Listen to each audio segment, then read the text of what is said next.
Good morning, everyone.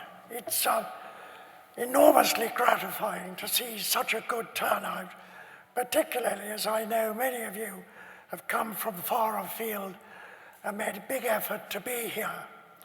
So thank you, one and all, and welcome to this, the first ever conference on biodiversity, wildlife management, cultural heritage, and their role in natural hunting. These are all topics that have been woefully overlooked for the last 2 decades since the 2004 Hunting Act. Now we must kick on, and I would like to introduce Ed Swales, the chairman and founder of Hunting Kind, who has organised this conference with invaluable help from Nico Batten and Ed Nicole. Over to you, Ed.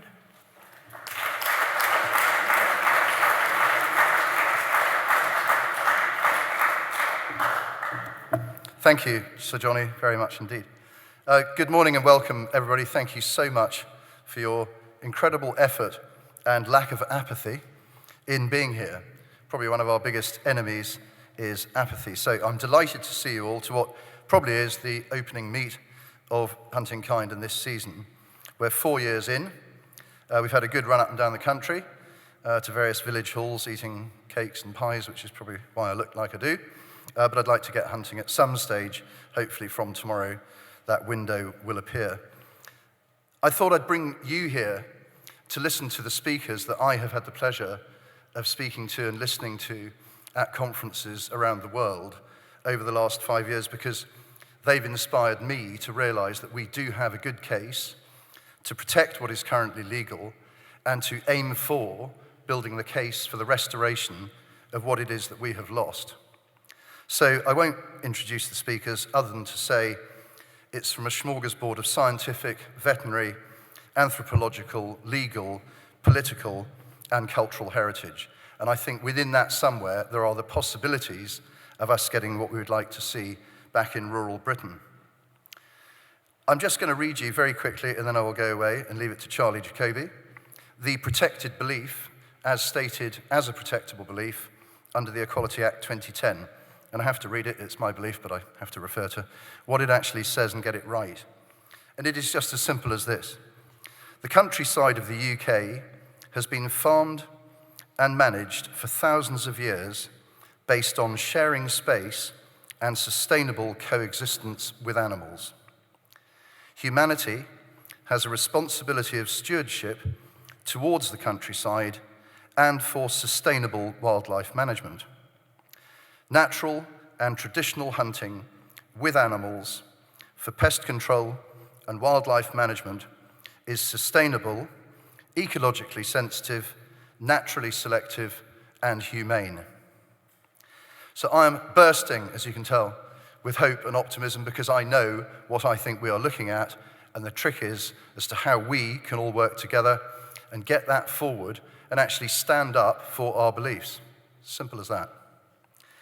So I'm going to leave it there, and on that note, pass you into the warm embrace of Field Sports Channel TV presenter and founder, Charlie Jacoby, and we're going to start our first lecture anytime soon. Thank you.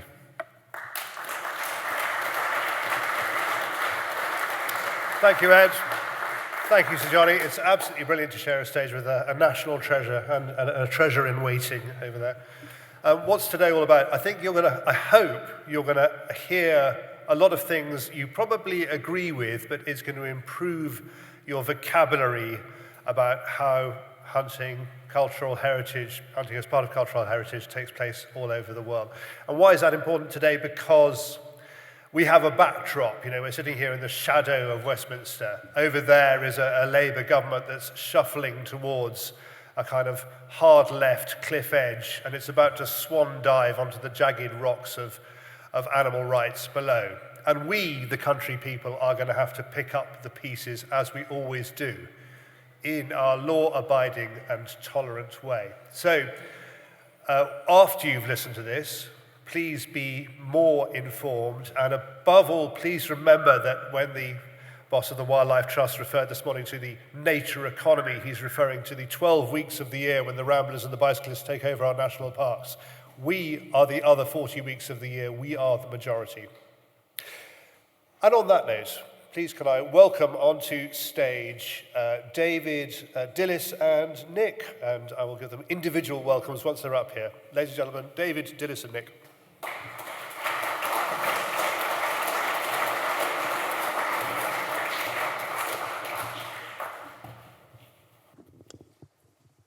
Format for this is quite simple. We're going to do 10 to 15 minute chats from each one of them. I'm going to be quite strict and switch them off if they get boring. And after that, we'll have a 15-minute walk around with a microphone and take questions from the floor. So our first speaker, if I refer to my programme, is Dr. Nick Fox. If any of you have been to Vowley, you'll know how good it is. If any of you haven't, I highly recommend you go. He is far more than just falconry, as you're about to find out. Ladies and gentlemen, Dr. Nick Fox.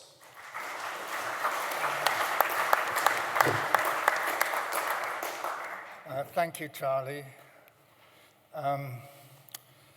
I'm a zoologist first and foremost, but I'm also a farmer, and I've been a falconer for 60 years.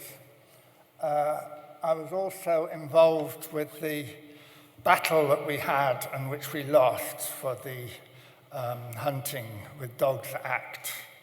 And I'm pleased to see some of the people who were with us all together during that battle. And I'm very concerned that we're going to carry on down a losing path, and we don't want to do that. So, do you remember 1997, Hyde Park? How many of you were there? That's good. Yeah. So I talked there on behalf of falconry. And today, I'm going to talk about two things. Wildlife law being based on science, and I'm pleased to see what FACE is coming up with a more science-based approach to wildlife management. And I'm also going to talk about the implications of UNESCO for intangible cultural heritage for our field sports. Well, our wildlife laws, in Wales, it goes back to Hywel Dda. They go right back to medieval times. Now we have a mishmash of legislation. We've got all sorts of funny bits of patch-up legislation. But the Wildlife and Countryside Act was supposed to be the sort of go-to legislation. 1981, it's now very out of date. And it's time for a thorough review of the Wildlife and Countryside Act. And what I'm going to be suggesting to you is that rather than try and repeal the Hunting with Dogs Act, is to say, no, we need to look at this whole thing much more holistically and embed hunting with dogs, everything else within it, in context, without prejudice. So how was the Hunting Act forced through? Well, the big problem was it was ring-fenced away from the Wildlife and Countryside Act, and we let it be ring-fenced away. It was treated out of context from all the other activities, and emotion ruled, science was ignored, and we basically were steamrolled. And we let ourselves be steamrolled. We tried, but we, in the end, were steamrolled. So it was blatant politics, and it was bad law. Who would you look for? If you're a politician, who would you look for advice? That's not. You've been asked to go back to the footpath. Huh? You have been asked politely to go back to the footpath. What are you telling? Your mum? My mum? Yeah. I'm not telling You her. let me see the gate keys, mate. No, not No, all right. Not No, the no, footpath. try me angry. What's this here? I'm scared. I'm angry. I'm really angry. Fucking angry. I am fucking angry. I'm fucking angry. Fucking angry. I don't fucking touch you. I didn't touch anyone. I'm fucking angry. Yeah, so fuck off. No, you fuck off now. Off the land. You've been asked to go back to the footpath. Right, Dilys. Call the devil on me. Come on, no, let's go on here. Go on. Yeah, so I suggest. Yeah, we'll sort it out. The fact you're trespassing. You have been asked. Yeah, so why don't you go and find the footpath? Well, you can't find the signs. You haven't seen the signs. You look for the I've looked for the signs. signs. What are you going to... Is that who you go to for advice? Really? On how we manage our countryside? Well, we've also done science. We published this paper on wounding rates and shooting foxes because a lot of the argument is about what are the alternatives to hunting. Would you go to the Game Conservancy with over 100 scientists in the field doing practical things to do with farming and wildlife? Or would you get a group of TV celebrity ladies who just say, oh, we think it's all cruel? Or, you know, we've been faced with these surveys. 70% of something say that fox hunting is terrible. But usually the sample isn't random. The sample is set up by the people that do the survey. The questions are framed to get the answers you want. Most respondents are unintentionally dishonest because they'll say something in a survey, but actually their real-life actions don't mirror what they say in the survey. So if you ask people about battery hens, for example, they'll all say it's terrible, but when they go down to Tesco's, they look for the cheapest eggs. You know. So really, surveys, they're not reliable for political decisions, but they're damn good for propaganda campaigns, and we need to use them to our advantage rather than to our disadvantage.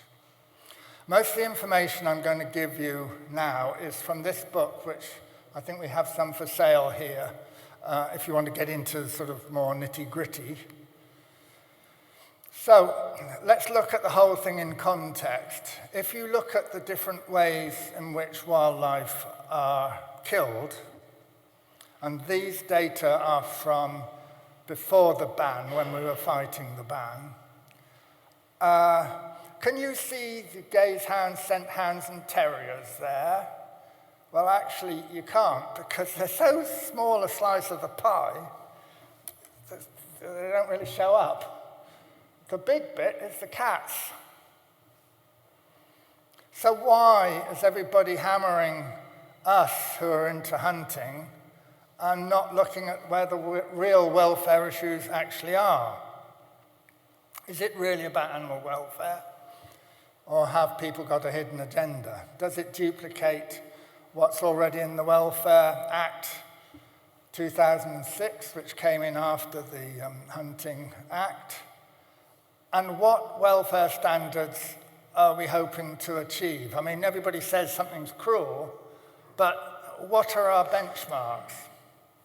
Now, for some ways of killing animals, we already have welfare benchmarks. They've been agreed, and we have now the Agreement on International Humane Trapping Standards. This was brought in for fur-bearing animals with Russia and Canada and so on, who are trapping beavers and pine martens and so on for furs. Britain signed up in '97, but we didn't implement it until 5 years ago. These welfare standards, there's a number of ways of judging welfare, but they all end up pretty much with the same conclusion. So how do you actually measure welfare?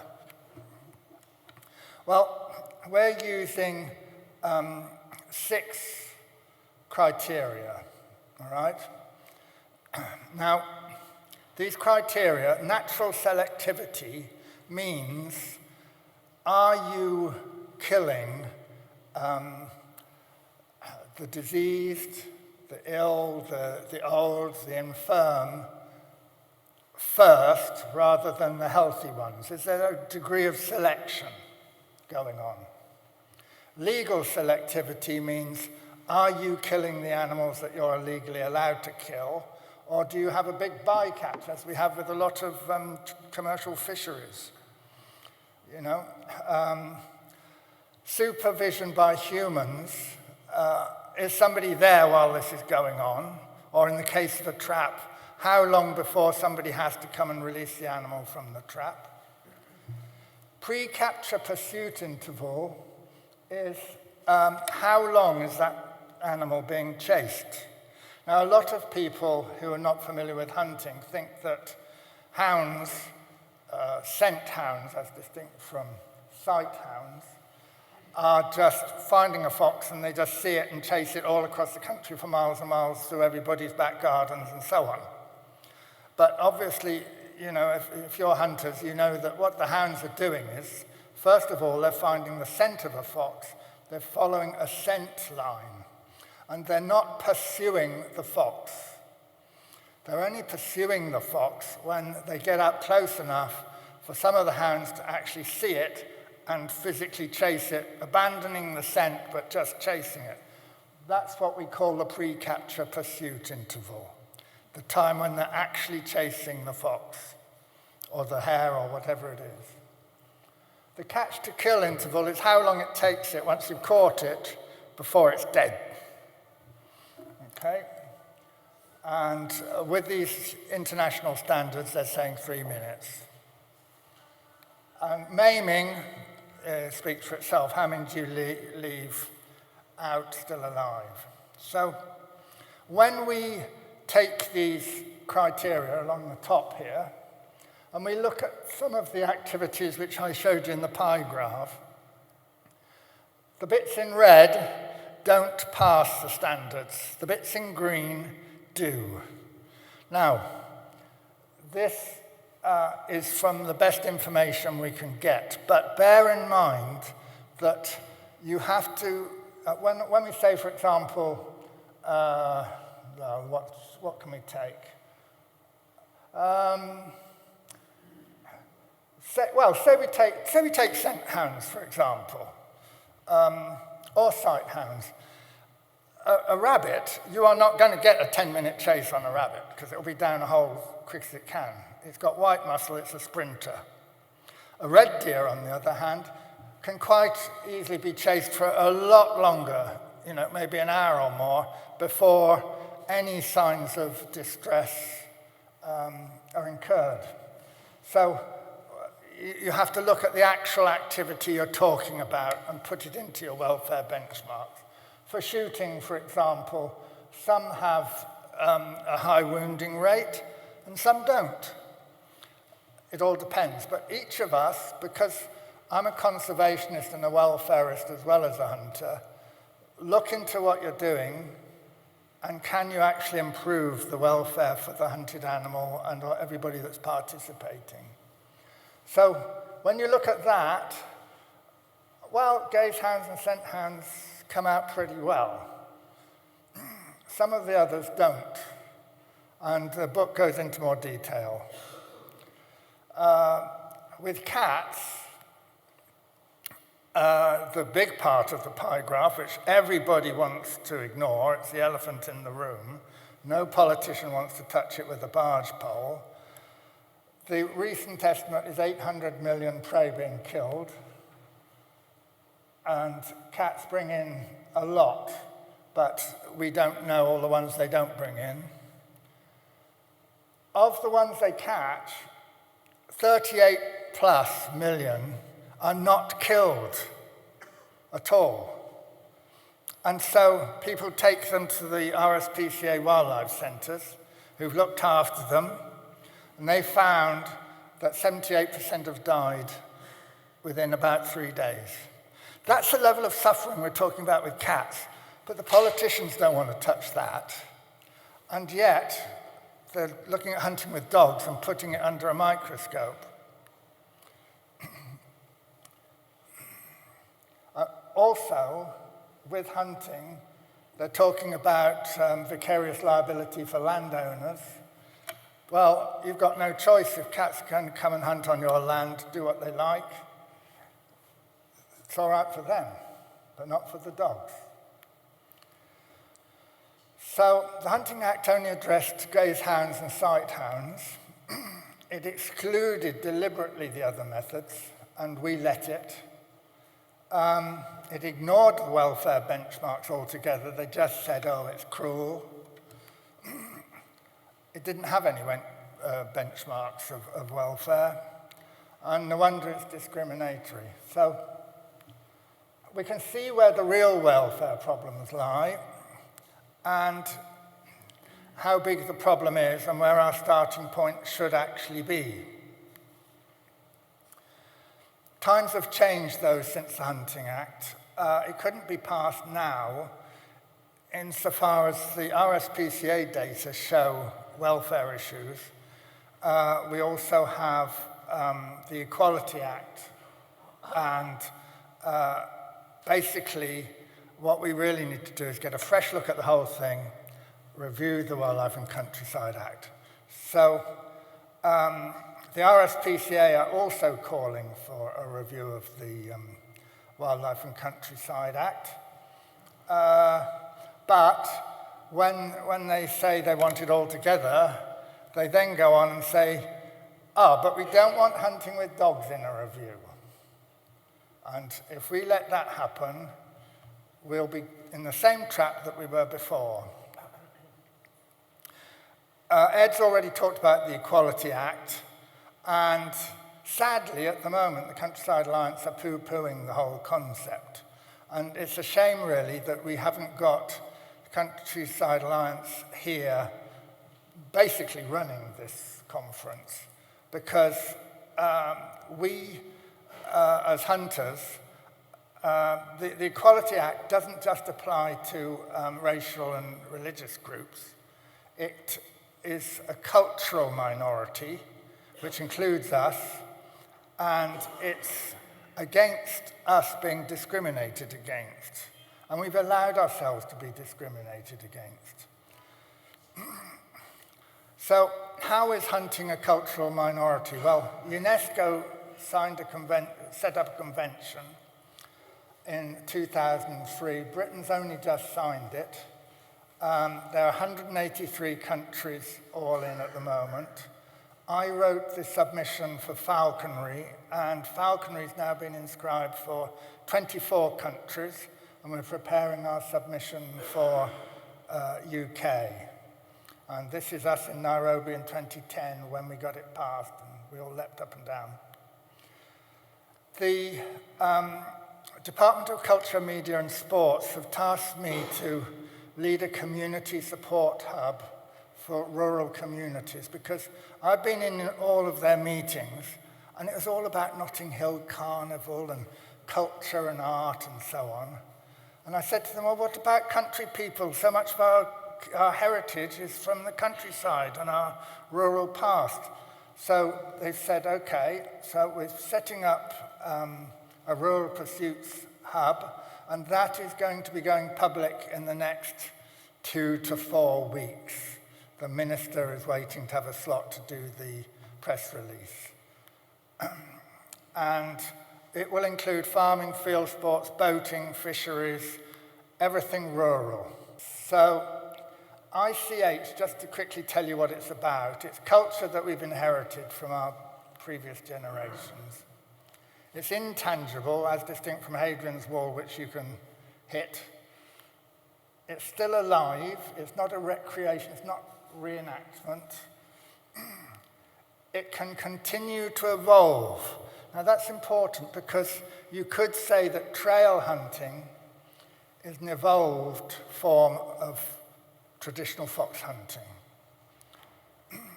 And it's not about dead history, it's about the future. It's not about the past, it's where we're going next.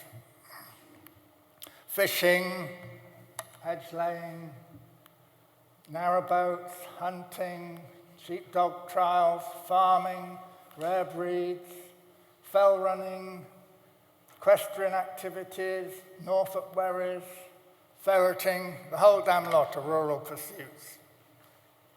So this is a chance for us to get ourselves recognised, whether it's young farmers and pony clubs, hound shows, sheepdog trials, horses, and so on.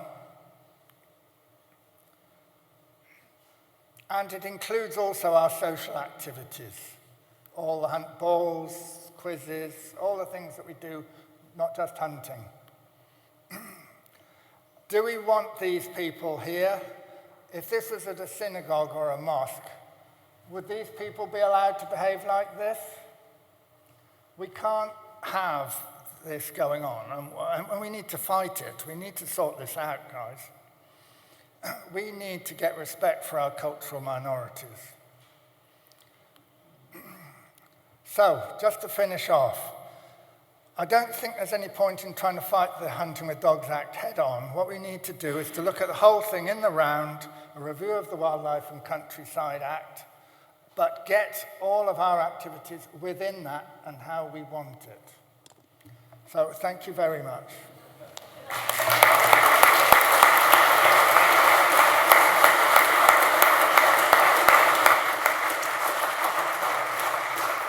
Very well done, Nick. Your timing's immaculate as well. Please start thinking up your questions for the final 15-minute segment. Now, the veterinary body, the RCVS, is split, I would say, on the question of hunting. The good thing about David Renney, who's about to talk to us, is he's very firmly on our side. So, ladies and gentlemen, David Renney.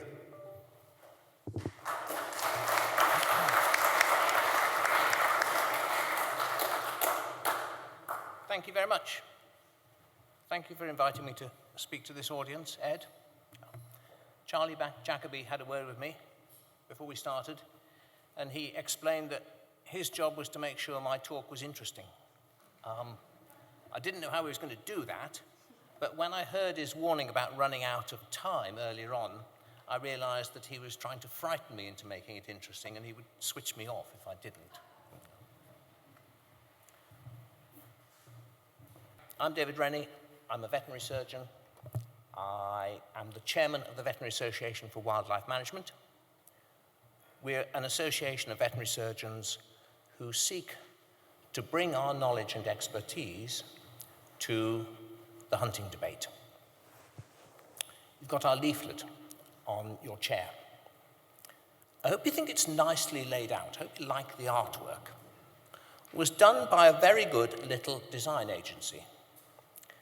And when I spoke to one of the directors of it, it's a family business, to ask her to do this work for us, and she does all our VORM work, she said, well, we're against hunting. And I said, okay, well, let me explain why the VORM exists, and then you can think about whether you're willing to do this work for us. And I did explain, and she went home and she talked to her husband, who's her fellow director, and she came back and she said, I think we've decided it would be right for us to do this work for you. You know, we've heard what you say, and we're convinced by that, so we'll work for you. She said, my mother would be turning in her grave. And I just tell you that because I want you to know that we believe that if people understand more about hunting, they can change their mind. I don't come from a hunting family. I was introduced to hunting by some kind family friends. I think I was 14 at the time. And I told my father I was going hunting. And he expressed his disapproval of it. He was probably typical of many of the people whose minds we need to change. He came from a northern industrial town. He was educated, he was compassionate, he didn't know much about wildlife, he didn't have much interest in wildlife, but he didn't like the idea of a fox being chased across the countryside and torn apart, and that's what he told me when I was 14. In later years, I changed his mind, and he became quite a keen supporter of hunting. So that's another example in my experience of people changing their mind when they learn more. We've been having this debate about hunting all my life. We've been having an argument about it. And when I was a teenager, the hunting people used to say, well, hunting is important because foxes are vermin. We've had new arguments adduced to the debate now about liberty, livelihood, rural communities, the rural economy, our country way of life. But we've failed all along to address the central charge, which is the charge of cruelty. And I think that's been our mistake, and I think it's something we should want to talk about. When I talk to people who are opposed to hunting, and I ask them how a fox should die, they say a fox should die a natural death. Of course, getting them onto death is quite an advance, because many of them don't have death in their consciousness. They want to save foxes. They don't think about saving them for another death. So sometimes I need to point out to them that foxes are going to die, and they tell me they want them to die a natural death. Now, what is a natural death for a fox? Well, here's a clue. A natural death for a fox is to be killed by its predators. That's wolves, lynx, golden eagle. There's a couple of foxes that have had a natural death in Belarus. Fox on the left is being killed by lynx. Fox on the right is being killed by a pack of wolves, small pack of wolves. They hunt in small packs, 4 or 5. We're quite familiar with that, aren't we? So this is a natural death for a fox. Here we can see signs of another natural death for a fox. These are foxes' earths where there's been some digging out by wolves. One wolf digs, the other wolf waits, and eventually the wolf that's digging terrifies the fox sufficiently for it to bolt, and the waiting wolf catches it. So there's natural deaths for a fox. Of course, we used to replicate those natural deaths. We're no longer permitted to by law. So, what's left for a natural death? Well, the only other natural death is going to be starvation. But that's not a very desirable natural death. Foxes will starve when they become too old and weak to hunt, or perhaps unable by reason of injury to hunt. Probably, fortunately, not many foxes get that natural death. Because actually, although we can't hunt them with hounds or dogs, we do still kill them in their hundreds of thousands. And there are good reasons for us to do that. Foxes are important predators of curlew, lapwing, other waders, even cranes, which thankfully have reappeared in the UK. And that's why the RSPB rightly kills them on important breeding sites. It's cheering to me that people like Mary Colwell, the pioneer of curlew conservation, is now saying we have to cull foxes, because if we don't, we're going to lose species like the curlew. We also need to kill foxes because they make outdoor egg production, free-range egg production, outdoor lambing, outlaw farrowing, depressing, dispiriting, and uneconomic. I say depressing, I didn't know how important that was, but Nature Scott obviously thinks it's important because one of the things Nature Scott says is that foxes affect the morale of sheep farmers. And that's why Nature Scott says that sheep farmers facing lamb losses should look to their fox control measures. This is Scotland's nature agency, wanting people to look to fox control measures. The AHDB is a levy-funded board which reports to Parliament through the DEFRA ministers. The AHDB's advice to people engaged in outdoor pig production is to employ a fox controller. So we're going to have to make a choice. Lots of foxes are going to be killed. We just have to choose the method by which we kill them. And I'm going to look at those methods, and I'm going to talk about both legal and presently unlawful methods, because my interest is in welfare, and I have a passion for the truth. And although I don't like to be too confrontational, I have a distaste for cant as well. So let's start with shooting.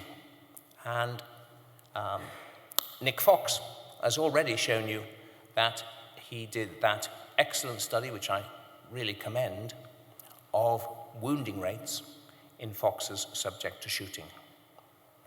And the rate varies from 22% to 46%, I think, depending on the weapon. For me, the most interesting thing about that study was something which belies what the fox shooting advocates say. Because people who want foxes shot because they think that's humane say that it needs to be done by a trained marksman. Trained marksmen kill a lot of foxes. They don't miss many. The ones they don't kill, they wound. If you're a trained marksman, what you produce is mainly killing and wounding. If you're not a trained marksman, you don't kill many foxes, you miss a lot, and you wound a lot. So untrained marksmen produce a lot of wounding and missing. The skill of the marksman really doesn't make much difference. And a wounded fox, of course, will suffer for hours or days. We know less about snaring, but there are some things we can deduce about snaring. An animal caught in a snare is in an experience for which evolution hasn't prepared it. Evolution has prepared animals quite well to be hunted. Evolution has prepared animals to run away.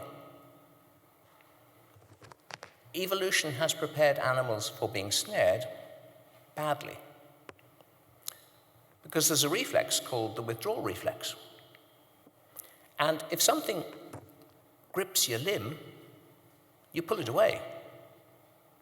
If you want to see it, creep up behind someone and grab his wrist. You'll see what happens. So animals have a reflex which causes them to pull their limb in the snare. And that means it's going to damage soft tissue. And it may mean that it occludes an artery. Now, if it occludes an artery, the tissue supplied by that artery will die. Ischemic necrosis.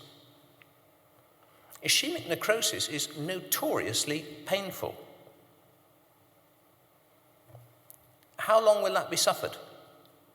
Well, snares must be inspected daily. So if I have a busy day today, I'll inspect my snares before I go out. And if I have a busy day tomorrow, I may not inspect them until I get home. So that's 36 hours. Of course, it's also 36 hours without food, without water, without shelter from the rain, without shelter from the sun. So, welfare implications of snaring are not good. We can catch foxes in cages, and I think the welfare implications of that are much better, although it's not perfect. Again, it's an unnatural experience, and we lack protection against the elements. We can do that, but unfortunately, in most situations, foxes won't go into a cage. You can use cages sometimes in the right circumstances in urban environments, but you can't use them generally. We can poison foxes. The best poison is sodium fluoroacetate. It's called 1080. I don't know why. It's very widely used in Australia. In Australia, they'll sprinkle it on the ground by hand, or for landscape control of foxes, they'll drop it from helicopters or light airplanes. What does it do? Well, foxes initially become hyperexcitable. They engage in manic activity. They vomit. They have spasms. They have convulsions. And after about 2 hours, they die. These are the things we have to choose from.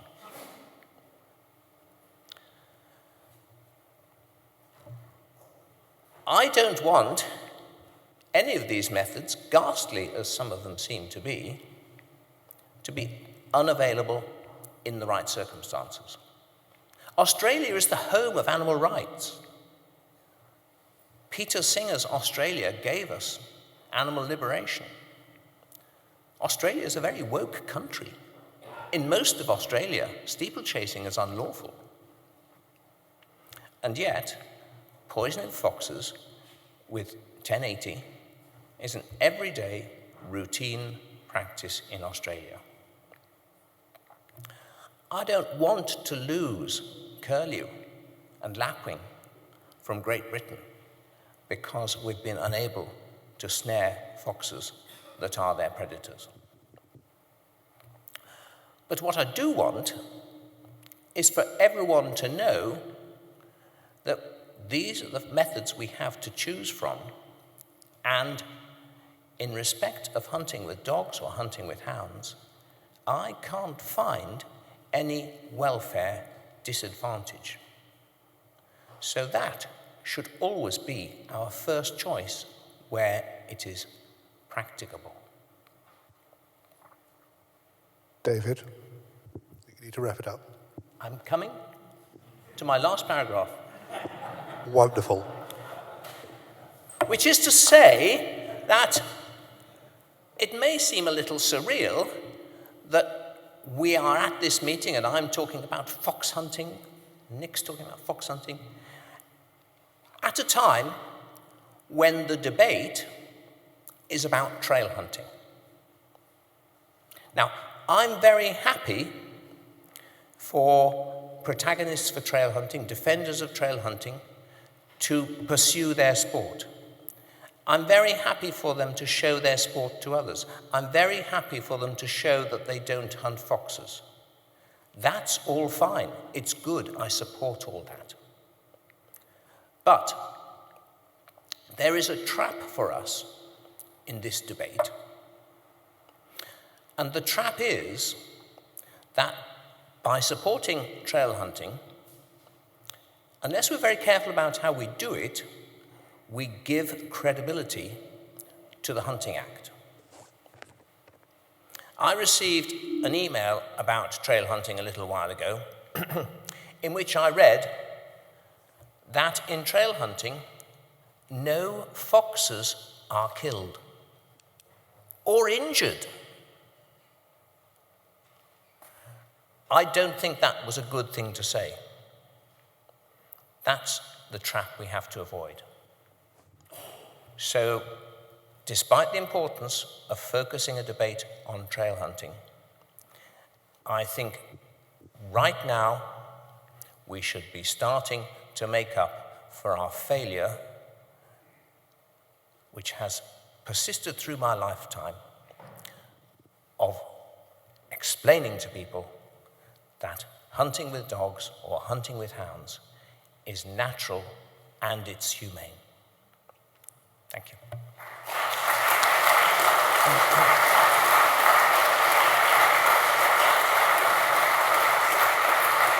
Thank you, David. Sorry to hurry you up there. Well done. Now, the international treasure. We see a lot of her on my beat at Safari Club International. It's Dr. Dilys Rowe. Thank you.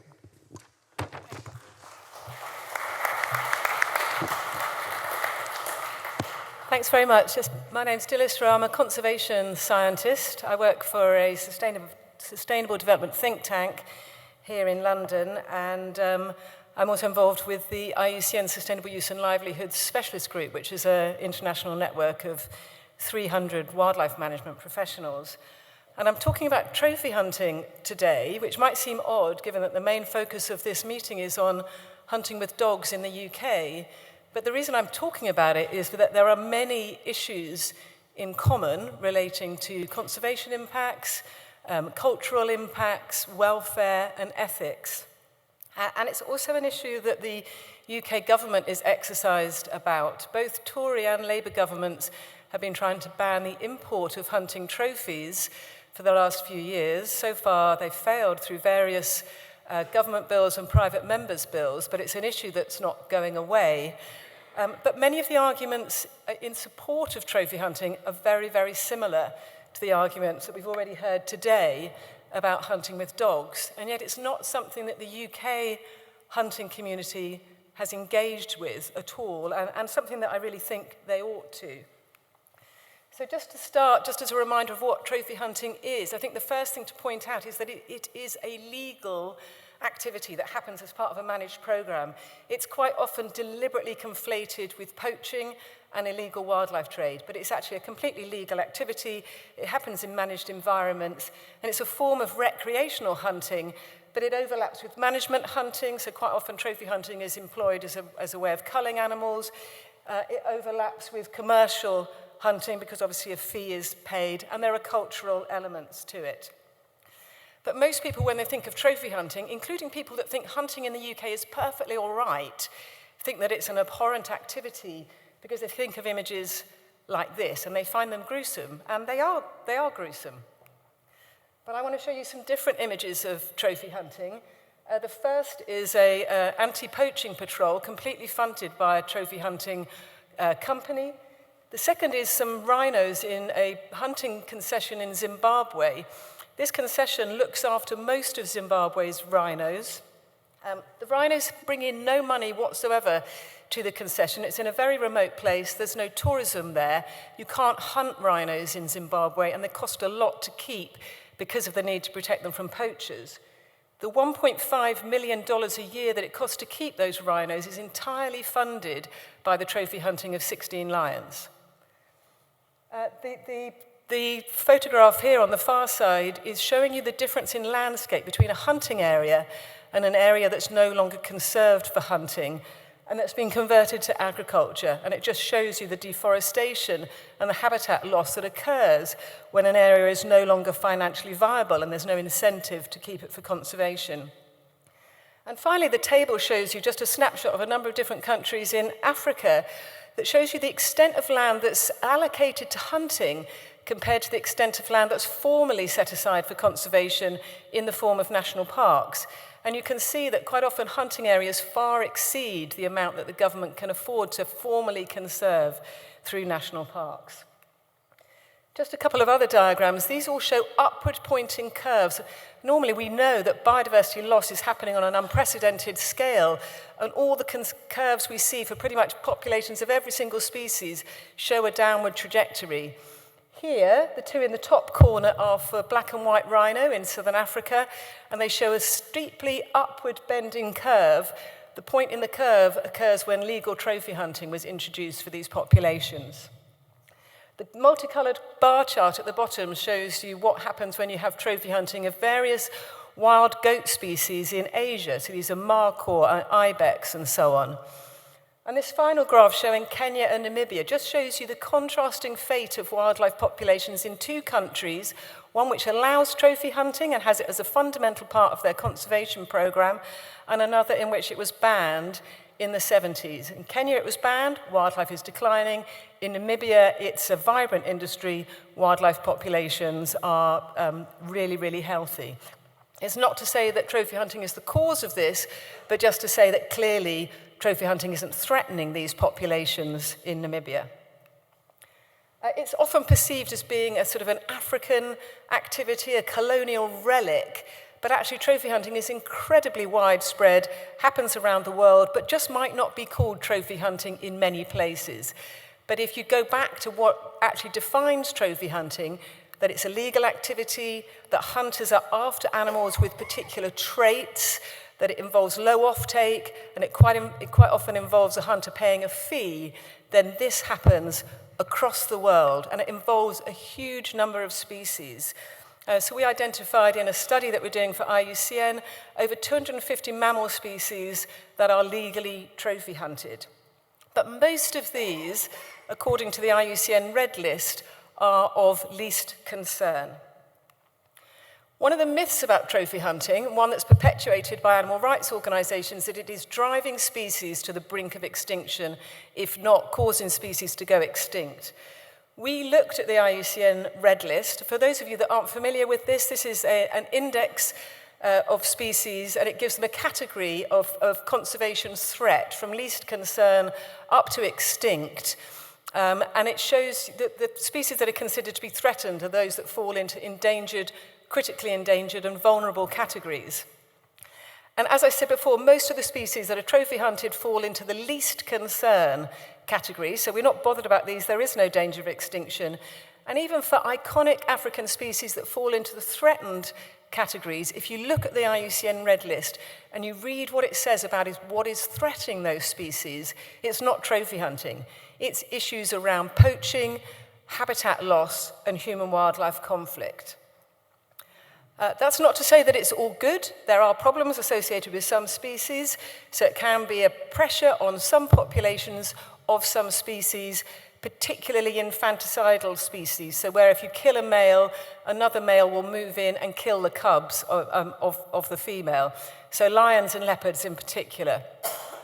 For some horned animals, you can also find some selection pressure if hunters are continuously targeting the individuals with the biggest horns and they're reaching the big horn stage before they get to full reproductive maturity. But overall, we found, and again, looking at the Red List, that trophy hunting is listed as a threat, a possible or a likely threat to only 8 species, and conservation benefits are specifically highlighted for 16 species. Some of these species are exactly the same, and it just shows you that actually the difference between whether trophy hunting is a threat or a benefit normally comes down to how that population is managed, and whether the management regulations that are in place, such as quotas, such as restrictions on age or sexes that can be hunted, are actually adhered to and enforced. We looked in our study at some of the socioeconomic impacts of trophy hunting, and these are really, really mixed and hugely variable, but they include income, jobs, development of spin-off enterprises, taxidermy being one of them, cultural strengthening, for example, in the Nai Conservancy in Namibia, it's Bushmen that inhabit that conservancy who are involved in the tracking of the trophy-hunted animals and see this as a real element of their culture, but also really, really significantly meat. For most places where trophy hunting occurs, it's a key condition of the contract that the meat of the trophy-hunted animal is left for the community to consume. This might seem really, really trivial, but in many places, the protein that you get from that meat is something that you just don't get elsewhere. Protein deficiency is really, really common. So this is a hugely, hugely valuable resource. We found, looking at across the range of socioeconomic impacts of hunting, that sometimes they're good, sometimes they're bad. Again, it comes down to how the hunting is managed. People make a big deal about the fact that communities really benefit very, very little from trophy hunting, that all the profits go back to the countries where the hunts are sold, or they're retained by the concessionaire. And there's a myth that's floating around, again perpetuated by animal rights organisations, that local communities only get 3%, an absolutely trivial amount. First of all, the myth isn't true. It's taken from one place at one time. And actually, in some places, communities earn up to 100% of the concession fee that's paid. It all depends on the policy environment and how that's set out in different countries. But even when the benefits don't seem to be substantial, they can be really, really significant locally. And even if you think about it at the national level, people might sneer about the amount of GDP earnings that you get from trophy hunting, but they can exceed, for example, the GDP that we get in the UK from fishing. And nobody thinks that the fishing industry in the UK is an insubstantial industry that we can just do away with. Even when the benefits might be small, we don't know how they compared to other industries which are touted as alternatives to hunting, such as photographic tourism. If communities only receive 3%, maybe that's actually a good deal. We just don't know that. But this graph here on the side shows you the income that's generated from hunting compared to tourism in just one reserve in South Africa.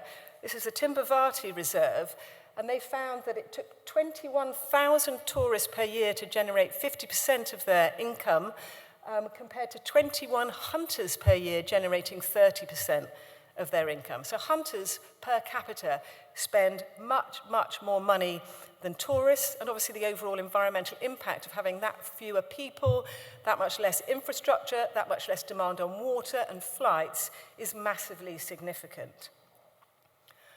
When it comes to it, it actually seems that opposition to trophy hunting really boils down to ethics and values rather than anything to do with conservation science. There is no conservation case to be made. But people here in the UK, in America, generally in the global north, although I am generalising because there are views across the world that differ on this, the strong anti-hunting sentiment is coming from people that essentially live in urban areas far removed from living alongside wildlife. And their ethics really do count. We should listen to them and take into account how they feel about wildlife. But what about the people that live alongside wildlife and live with it on a day-to-day basis? So these are just some quotes from some people who live with wildlife and who benefit from trophy hunting. Somebody in Botswana, where elephant population is out of control and elephants trash people's crops, they can destroy a whole farmer's livelihood literally overnight with no compensation whatsoever. And people are saying, at least we get the money from trophy hunting, and that keeps us from starvation. In Namibia, some conservancies, we're too remote for tourism. Trophy hunting is the only thing that's coming in and giving us income.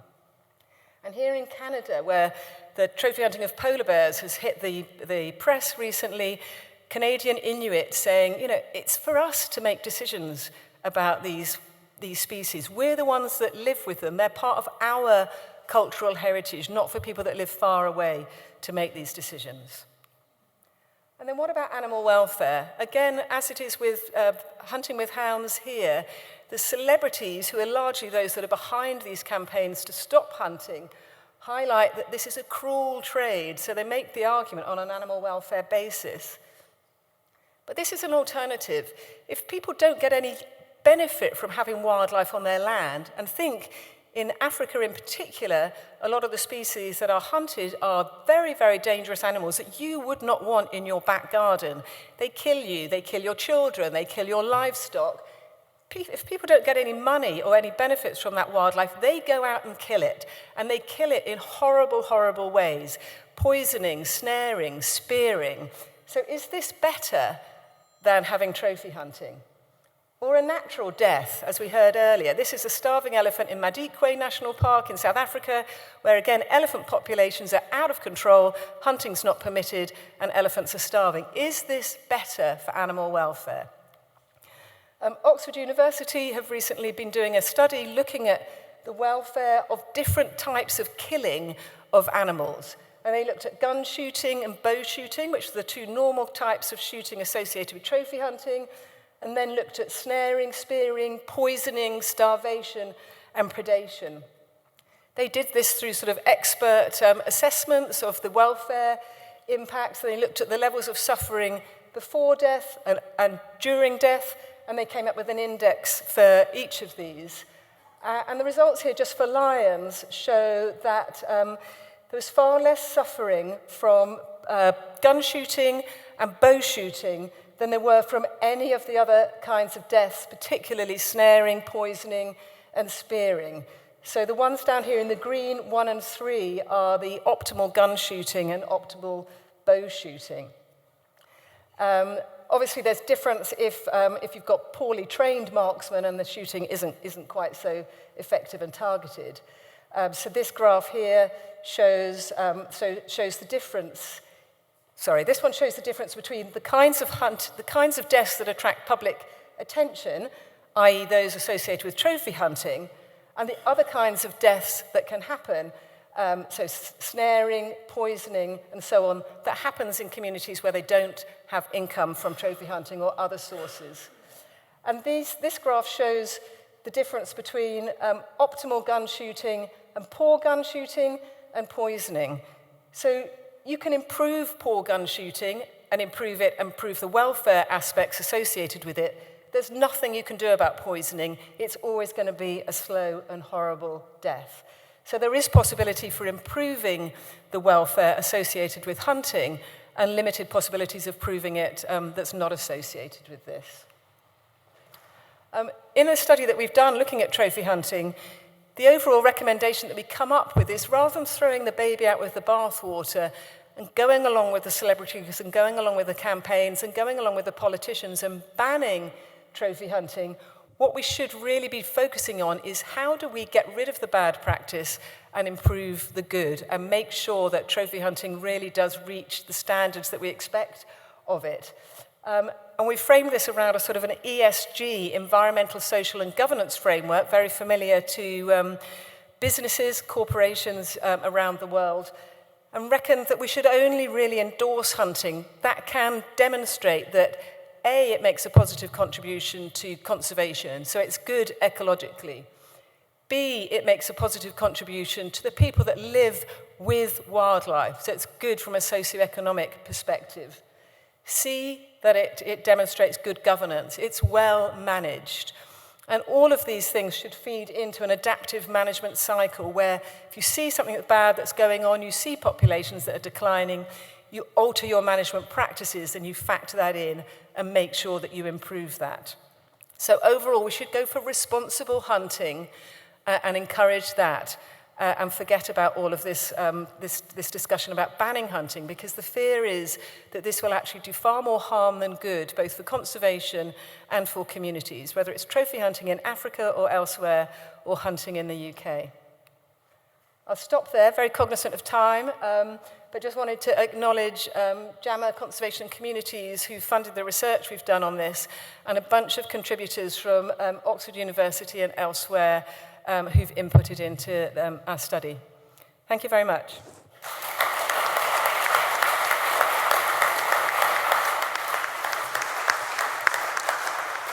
Thank you, Dilys. That was absolutely lovely. Right, we're cutting slightly into your coffee and art time.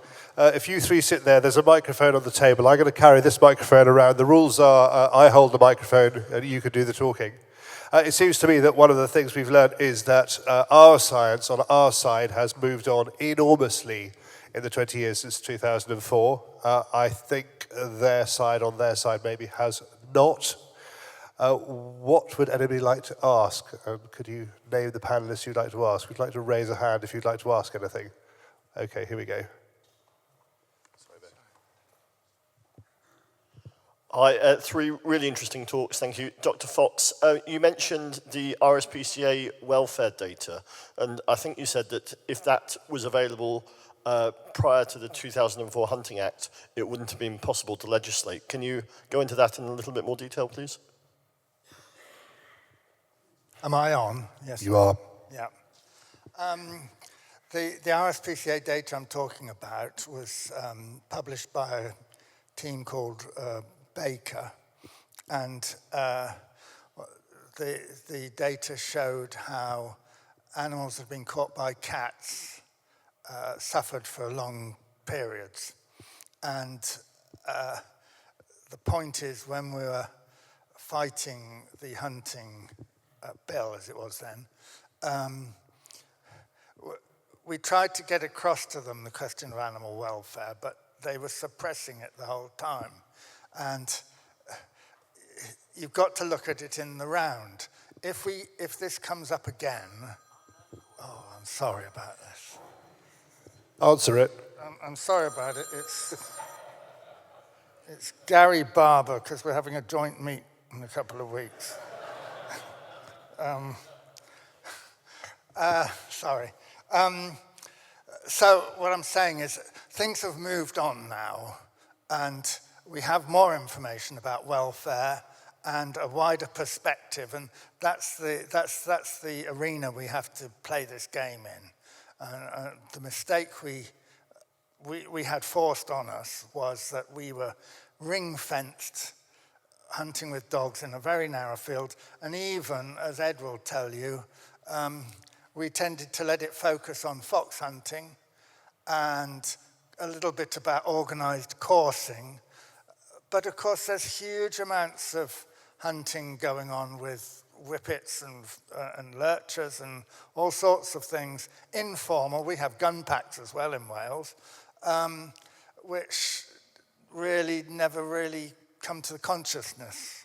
But Nick, if we get a review of the Wildlife and Countryside Act, which is 30 years overdue, they're supposed to be reviewed every 20 years, won't we get ring-fenced again? I mean, they might not be good at the evidence, but they are good at the politics.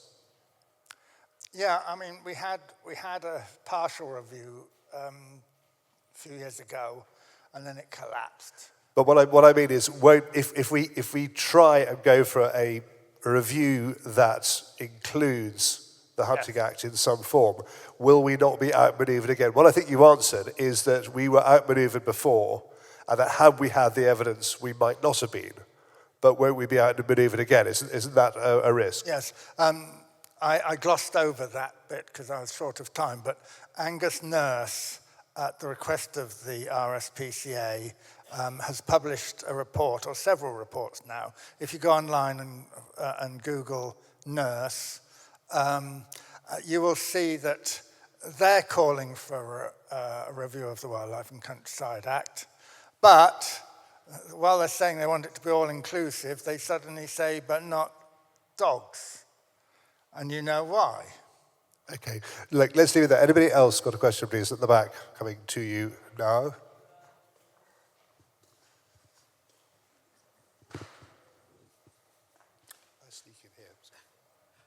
Di Woolley, the Cheshire. My husband is currently on bail under the Animal Welfare Act as a director, one of 3 directors of the Cheshire, for allowing a few hounds to cross a road without supervision.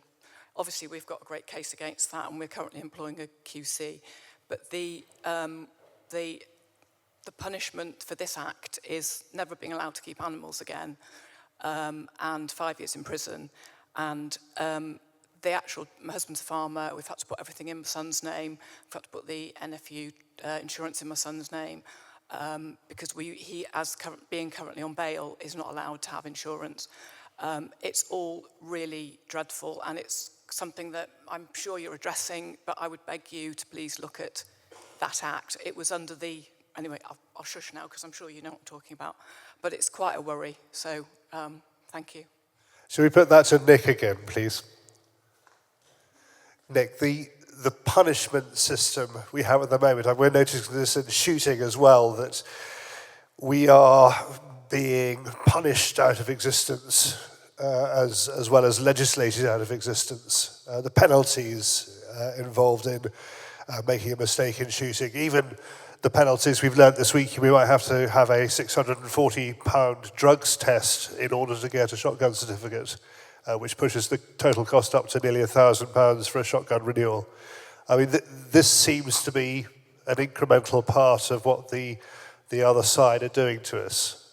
Is there anything we can do about that? You want me to answer that? Yes, that's right. Again, we are letting ourselves in for this.